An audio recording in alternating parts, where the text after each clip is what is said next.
welcome to the Scramble. I'm Tommy Laren. Well, our first topic of the day involves an ongoing land dispute right here in our own backyard. The Bundy Ranch rangeland dispute questions just who owns that home on the range. And next we'll move to the tragic series of shootings occupying the news in recent weeks. We'll discuss the shooting rampages at Fort Hood Military Base, as well as the shooting spree that took place at a Kansas Jewish Community Center over the weekend. We'll also take a few moments to discuss the stabbings at a Pennsylvania high school. And if time allows, we'll also touch on the sailing family rescued by a Navy warship off the coast of San Diego. We have a lot to get to today, but first let's meet our panel. First we have Alex Velto, a junior in political science with a minor in Brookings Public Policy. We welcome back to the Scramble Jason Thompson, a graduate student in journalism and media studies. Next we have Alvin Loy, a senior in journalism and media studies. And last but not least, we want to welcome to the show Daniel Wakar, a junior in history with a minor in Brookings Public Policy. Well, the standoff between Nevada rancher Cliven Bundy and the Bureau of Land Management is so dramatic it could easily be its own made-for-TV movie. The Bundy family has been operating a ranch on the disputed chunk of land southwest of Mesquite since the 1870s. Well, the BLM argues Bundy does not have a right to graze that land. In fact, the BLM has vowed to collect more than $1 million in back grazing fees for trespassing on federal lands since the 1990s. Bundy does not recognize federal authority on the land and insists it belongs to Nevada. He is not alone. When the government came to seize 400 head of cattle, Bundy's supporters from around the nation took up arms. The dispute grows more intense by the day, but what do you guys think? Who has the rights to this home on the range? And Jason, I want to start with you on this one. I think Bundy has the rights. Article 1, Section 8, the Enclave Clause says that federal government can't own land. And so I would say that any tax money should be going to the state. You know, the federal government owns 90% of Nevada, and they don't pay any property tax. Nevada's pouring out $1 billion in tax, and then some states like California, they get money coming in. That's not fair. I think every Nevadan should, we should secede from the nation, and we should all, when the troops come storming in, we'll all just lay over, and then they'll start building back up again. Well, I'm sure, as you're well aware, the question of secession has been well settled ever since the Civil War. Bundy doesn't own the land. He hasn't paid the grazing fees to the federal government. The federal government has been going after him for over 20 years. You cite the federal constitution. Well, the state constitution also has a loyalty clause which states that residents of Nevada have their supreme loyalty to the federal government. And that was after the Civil War. So this question of secession has been well settled. The federal government has been trying to get this cattle back. And the true losers in this battle is the American taxpayer. The true losers are the cattle ranchers, 99% of them who follow the federal law, who follow state law, who pay their grazing fees, and Bundy tends to be the exception. Alex, I want to have you address this issue. Well, I think that's absolutely right. I think that by choosing to live in Nevada, you've agreed to the social contract that you'll abide by federal and state laws. The Nevada Constitution, as Daniel's talked about, explicitly states that there is federal supremacy. The bigger issue, one of the issues is at least that there's a large tortoise population. There's been overgrazing. I do think that in some ways the cattle ranchers might have been over attacked by the federal government because they've focused so much on wild horses, trying to contain those. But I don't think that Bundy has the right to the land. You don't think that the fact that his family's been on it, you don't think that the history of just ownership? If that's true, then 1/3 of this country belongs to Native Americans. If that's true, the southwestern portion of this country belongs to the Mexicans, who originally owned it before the Mexican-American War. I mean, if we're following that logic, then most of this country belongs to other people. Okay, and Alvin, I want to actually turn this question to you. So the BLM did kind of back down. Mm-hmm. They didn't want another Waco incident where we have like a big dramatic issue on our hands. So what do you think about the BLM backing down? Do you think that they were right to do so, or does that kind of set a dangerous precedent? It does set a dangerous precedent. I mean, understand they didn't want another Waco because of what happened. Right. But at the same time, I don't think they should be ruled by somebody that's armed. Like they're armed. I get it. We shouldn't have this really armed confrontation. But I feel like it's not getting anything done. Like we're getting all this fight over it. It's too much of a dangerous thing. I think people should be able to listen to their government. Like they have this law, they have these rules beforehand. They cannot just say, no, we don't want to agree to this rule. Bundy's not a hero to everybody. People are saying he's just a trouble rouser. And I just feel could he be another David Koresh? We don't want another David Koresh in this kind of situation. And this isn't the end, really, of the federal government trying to pursue charges. They can hold him in contempt of court for not paying the fees. There's a way to prosecute anyone who crossed the border with weapons. Does BLM have police powers? I mean, shouldn't this is clearly a state issue. Why doesn't Doug Gillespie stand up to these federal people and say, this is my jurisdiction? Yeah, it is. What does it have to do with interstate commerce? Because the federal government owns this land. The federal government owns everybody? No, they don't own everybody. Do they this own is me? BLM land. This is land by the Bureau of Land Management. This is land But owned by the that's government not on legal. behalf of the American people. That's not legal according to the Constitution. That's the problem. That's Where the in the issue. Constitution is it not legal? Article 1, Section 8. Article Title 1, 17 of Section the 8, Enclave Clause 18 Clause. is a necessary and proper clause, which holds that the government can own this land on behalf of the American people. This has been done for over 100 years. So, and you know, just getting back to kind of the other issues surrounding this case, you had mentioned the environmental issues. What do you think about that as being an argument? Is that a strong enough argument to get Bundy off this land? I think it's kind of laughable for the federal government to be upset about killing some tortoises with the history of Okay. nuclear waste being stored in Nevada and a lot of the other issues. I do think there is a concern about destroying ecosystems that we typically just see as a wasteland, when in fact the desert is not a wasteland. It's just an ecosystem we don't understand as well as we understand the rainforest. But we need to eat too, and all the ranchers around here are gone, right? So you There's no feel one that this left. is- He's the last one. There's still plenty of ranchers He's the all last across one the at this state big of- old electric line, and he's the Sure. last one. And they have documents that I just got that they took off there that no one's talking about except for Alex Jones and a few other people who stand up, who actually look at the things. Otherwise, you look at a Let me Slate get to this. article, and what does the Slate say? What happens if he was black? That has nothing to do with Let me anything. get to this Alex That's Jones crazy. point. The reason that this issue is so controversial is because the BLM has been so heavy-handed, and it's allowed the radicals like Alex Jones to seize the debate and take it away from the real issue of the millions of dollars that Bundy owes to the federal government, to the American For no reason, taxpayer. though. Why did that for grass, growing grass? How Because does he has to they pay don't do grazing nothing. fees. What has the federal government like done the to rest that of the land? ranchers in the state of Nevada and around the nation pay Because they grazing fees twisted to the their federal arm until they government. scream. The But one issue- guy is like, hey, the federal issue government is made a also- constitution. Why don't we follow that? Why the federal government has to protect the land is because if they don't, other people will misuse it. If you don't have Okay. the BLM establish claims over land where people graze, there is a bad precedent that's set for land such as Red Rock, Lake Mead, where people go out and do things that are more active. If you can, for instance, take your like motorbike out to Red Rock and ride around, you'd be destroying unique ecosystems in You these get lands. dust in your which is lungs what and we you call the die. And tragedy you of the hear commons. Reed Center's So, talking about that so right you feel, now. Alex, that this is an issue of just setting a dangerous precedent. So beyond that issue, if you guys would probably disagree about who owns land, but I kind of want to move forward as to the solution. Obviously, the BLM has kind of backed down. They still vowed to take him to court. So what happens next? How do we avoid another Waco? And Alvin and Alex, I'd like to toss it to you guys and have you discuss that. Well, by them backing down, it's really a tricky situation they put themselves in because they already showed they can back on. Now, if you looked at how there's more supporters, there's more armed bodyguards, it kind of puts them in a really tricky situation if they try to go back too much. At this point, there's always a potential, it could always be like, have some sort of spark.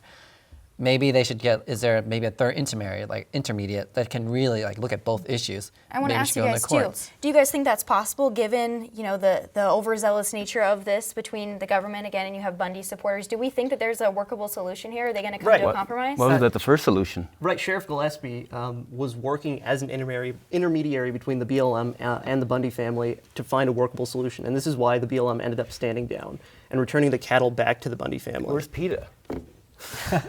So I want to move away from the Why are tortoise we issue. euthanizing turtles? There's really there's not going to be a compromise. Like there's going to be someone who disagrees. It's not going to be Right, the federal someone's- government. It's going someone's to be gonna walk away Bundy. unhappy. Who's going to Daniel, is it going to get violent? I hope not. I mean, for the good of the Bundy family, even though they may be in the wrong, for the good of the federal government, for the good of the American taxpayers, I hope it doesn't get violent. It's already got violent. The guy got shot right here with a taser. They beat up one of their aunts. That's unfortunate. That was a big for no mistake. reason. It was a That big was mistake, crazy. yeah. I mean, the Think guy we- just yeah. got elected in. He's the aide of Harry Reid, and it's a Chinese land grab. I guess we're going to have to wait and see kind of how I the don't know if that's situation true. escalates, and we all hope that it doesn't get violent. We're going to go ahead and take a break, and we're going to return with some of the shootings that have been in the news in recent weeks. Stay with us. Oh, hey, bud. Oh. Where are you headed? Just gonna hang out. It's a school night. With Gary and Todd? Yeah? Not sure about those two. I've been meaning to ask you. This is tougher than I thought. Is there any drinking going on in this crowd? No?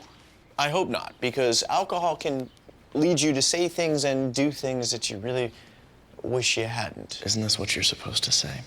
I know. So if any of your buddies ever pressure you to take a drink, just tell them you promised your dad you wouldn't. I'd do anything to keep you safe. Okay, I will. I hope this is working. I promise. Love you too, Dad.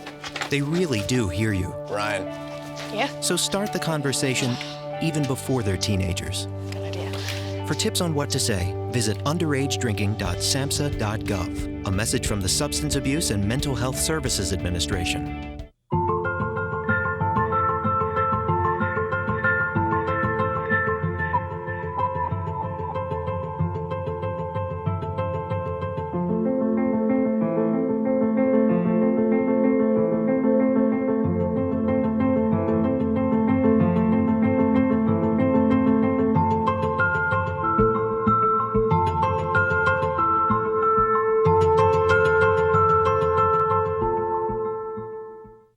Every year, millions of young women try to change the skin they were born with and say they'd die for darker skin.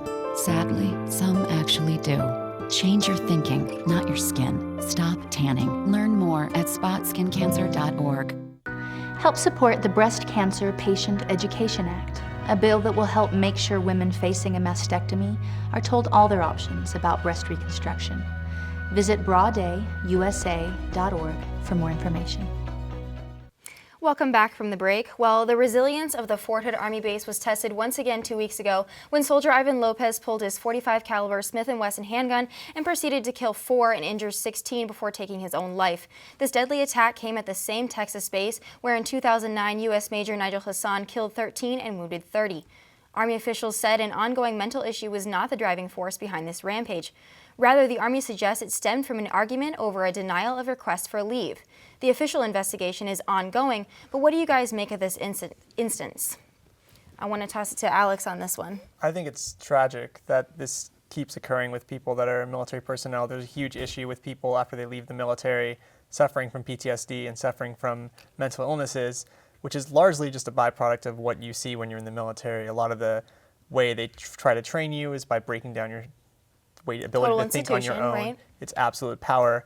I think that that's the larger part of the problem. So long as we have the enemy complex of people above and we keep working towards like promoting national security within the ranks and keeping people in line, we're always going to have issues with mental illness in the military. So it's tough to say that there is an adequate solution to this, but it's just kind of tragic that this Do you think more screenings would help? Do you think if they took it a little bit more seriously as far as screening and warning signs? Yes, but at the same time, it's tough. I mean, I'm not like a psychology major. I don't really know the ins and outs of how you would actually screen somebody and know whether or not someone's joking or someone's just a little mentally unstable versus if someone's about to pull the trigger. But I definitely think that there needs to be more of an emphasis on getting people help as opposed to just maybe even the screening, but like helping people cope with what's going on. Okay. And Daniel, I want to turn to you kind of on this issue as well. We're talking about PTSD and, of course, mental health screenings. Now, they said that the reason was possibly because of an argument over a denial for a request to leave. How believable do you think this is? I mean, that seems kind of ludicrous to believe that, it was because of a denial of leave request. I mean, sure, there are bigger things at war and bigger things at work here. And like Alex mentioned, it's due to the endless war that we've been having for over 13 years.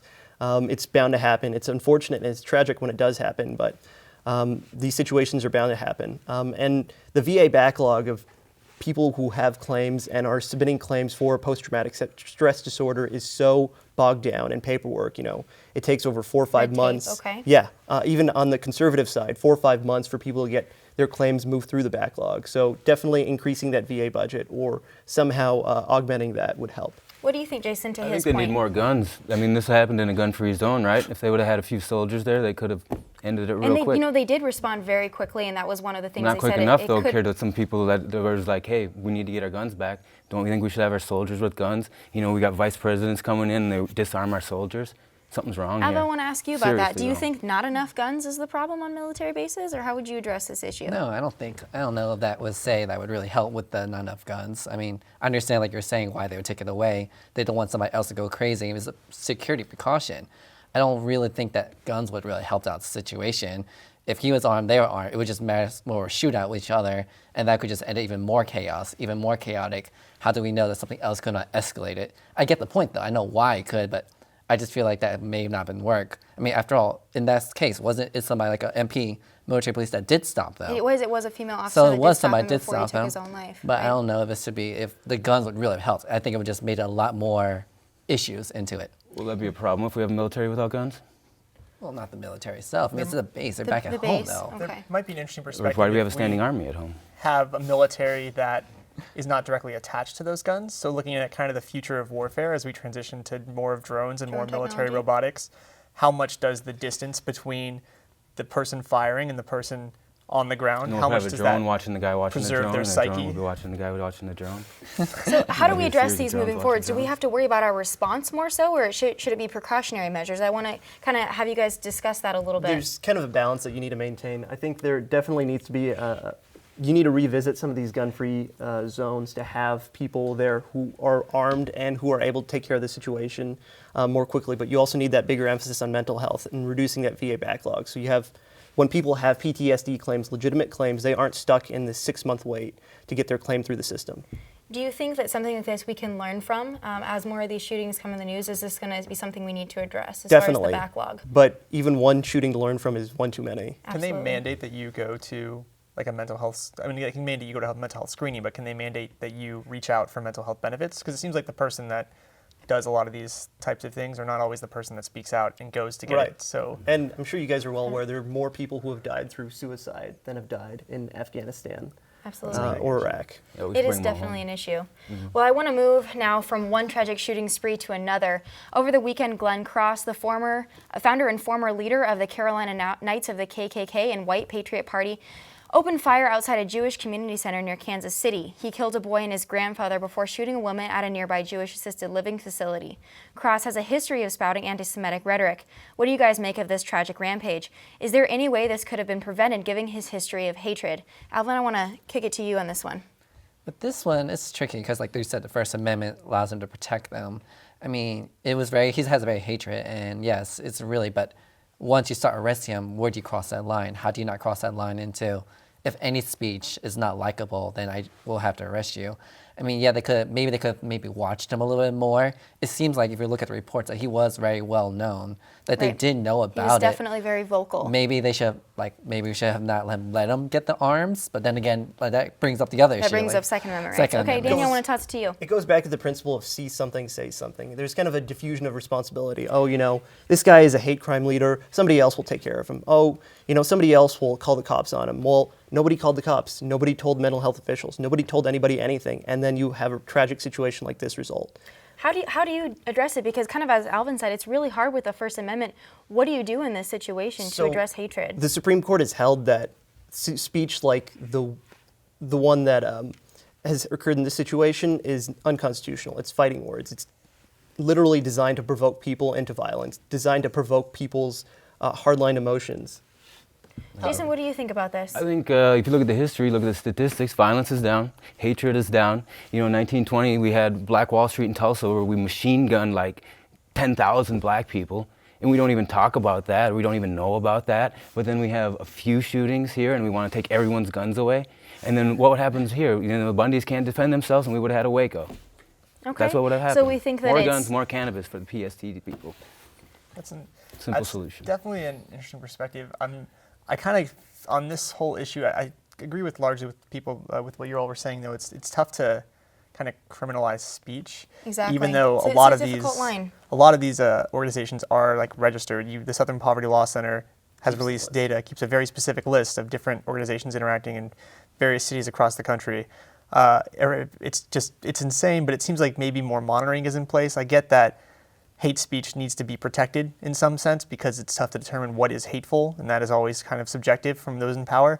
But we do need to have a much more oversight on these organizations and keep looking into them more, because the people that are around him when he is showing the signs that he's going to go kill somebody are not exactly the ones that are going to put their foot down and tell him to It becomes stop. a difficult situation. And, Jason, I'm glad you did kind of bring up gun rights, because that's kind of what I want to move to now. So I want to briefly discuss the stabbing of 21 students and a security guard at a Pennsylvania high school. 2 weeks ago, the investigation is ongoing. The issues of bullying and mental instability are once again brought to light by this latest school tragedy. So now you did mention gun rights, and now this is, of course, not a gun, it's a stabbing. So what do we make of this? Is this going to change the gun debate a little bit now that a stabbing has occurred at a school level? Well, I don't know. I mean, do you think we ought to arm teachers? Do you think we ought to arm these security guards? I think that's the definitely. problem Danielle, I is- want to ask you, what do you think about that? Sure, I think it should be up to the school district and the state of Pennsylvania as to whether they want to arm the security guards, arm the teachers, but that definitely should be an option that is on the table. And Would that have solved this situation? That's counterfactual, but yeah, that might very well be a solution. I'm not so sure about that. Like that, this would have solved the solution. He had a knife, and even read the reports. One of the things why he got away with stabbing so many people was that he was in a crowd, according to some reports. Right, and he kind of just ran by. He just ran by, right. and it was so silent that most people didn't even know they were stabbing. I mean, even with armed guards, at that point, if it's so chaotic, they have to clear everybody out. Would they be able to? It's just feel like that's right. situation. Like I said, it's counterfactual. You don't know. You can't go back and rewrite history, but this might very well be a solution. I don't think you ever want to introduce weapons into the school as a solution to preventing violence. It seems like there are a lot of problems with that. For starters, when does a teacher decide to pull a gun out? Is it only when they see a gun? I've seen teachers get confronted by students in a very direct fashion. There are actual training courses on that. There are reasons why the local school boards in the states can go ahead and regulate this and say that, okay, if you want to have a gun in the classroom to protect your students, you have to go through this training course, you have to follow this, you have to get this firearm regulation, you have to have a background check, you have to have all these stringent regulations. And then do they have to go to a gun range every week to make sure their aim's correct? I mean, that's for the local school district and the state to decide. It seems like that's a lot of regulations, which means a lot of teachers might not be interested, or regulations are insufficient, which means it wouldn't be as effective. There's still a risk for more violence. The bigger issue here is the gun-free zones, which is what you brought up earlier. Maybe the problem isn't so much the guns or the material things, it's the mindset of the child. Why is he doing this? Right. Maybe that's what we should look at. Definitely, it's a multidimensional drugs? issue, so mental health definitely needs to be addressed. I kind of want to toss it back to your point about arming teachers. Do you think that changes the dynamic of schools if we have teachers we know that they're armed? Do you think that creates a difficult environment for students to learn? Not necessarily. I mean, if you keep the gun locked away and if you have those kinds of proper regulations, I mean, it takes too much time to describe in a show like this. But if it wouldn't change the dynamic, I think it involves people's emotions and it triggers people's emotions. Having guns at school is bad. We shouldn't have them around kids. It inhibits their learning. But I think if you regulate it reasonably, it wouldn't have that big of a deal. I shot my fully automatic machine gun when I was 12 in a gun rights course that we taught in our school. And a gun instructor shot a handgun in the school. I brought guns to school at certain times for hunting. But I wasn't shooting people at that, Yeah. Definitely a knowledge of it is certainly something that's for debate, and I appreciate you bringing up that point. And we are going to address accountability again, so the last issue I want to touch on today involves the rescue of the Kaufman family by U.S. sailors. The family was 2 weeks into a sailing trip around the world when their 1-year-old daughter, Lyra, developed a life-threatening illness. 4 California Air National Guard members parachuted into the water to rescue the family before they boarded a San Diego-bound Navy ship. My question for you guys involves accountability. Should the family be responsible for the expense and hassle caused by their sailing debacle? Evan, what do you think about this interesting situation? It's very interesting because this is where I kind of felt mixed. At first initially, I was like, yes, they should definitely pay. But then I was reading what the family said. They wanted to get their child, go through the experience, see how the experience was like. Maybe, but it's like a lot of people can say they're not unprepared. But if you look at what they had all the food, they had everything prepared. But was it so smart to bring such a young child and like have all the expenses? No, I don't think it was really smart of them. Should they pay for it? Yeah, I think they should pay some for it. But I don't think you can completely blame them entirely and say, oh, it's entirely their fault. I mean, I understand what their intention was. Maybe it was not such a great idea, but I see why they were doing it in the first place. Okay. I guess I agree with maybe it's not entirely fair to blame them for their child getting sick, but it seems like in every other instance where you have to call in like air support, airlifters, they always charge you. And even calling an ambulance. Ambulances It's are not their ridiculous. fault that they took a 1-year-old across the entire Pacific Ocean and ended up getting stranded, and the American taxpayers have to foot the bill in terms of rescuing them, several $100,000. I mean, we don't know how much it costs, but expenses and manpower, definitely certainly. expenses, definitely manpower, and we're saying that they shouldn't foot the bill. I mean, the true loser here, again, is the American taxpayer who has to foot this bill, and the family leaves scot-free.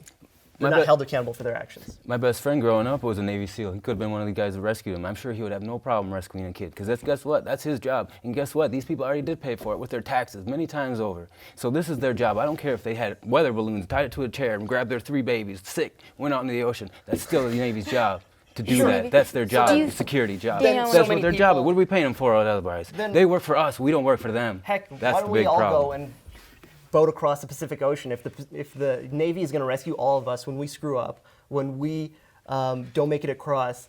The Navy won't be able to get all of you.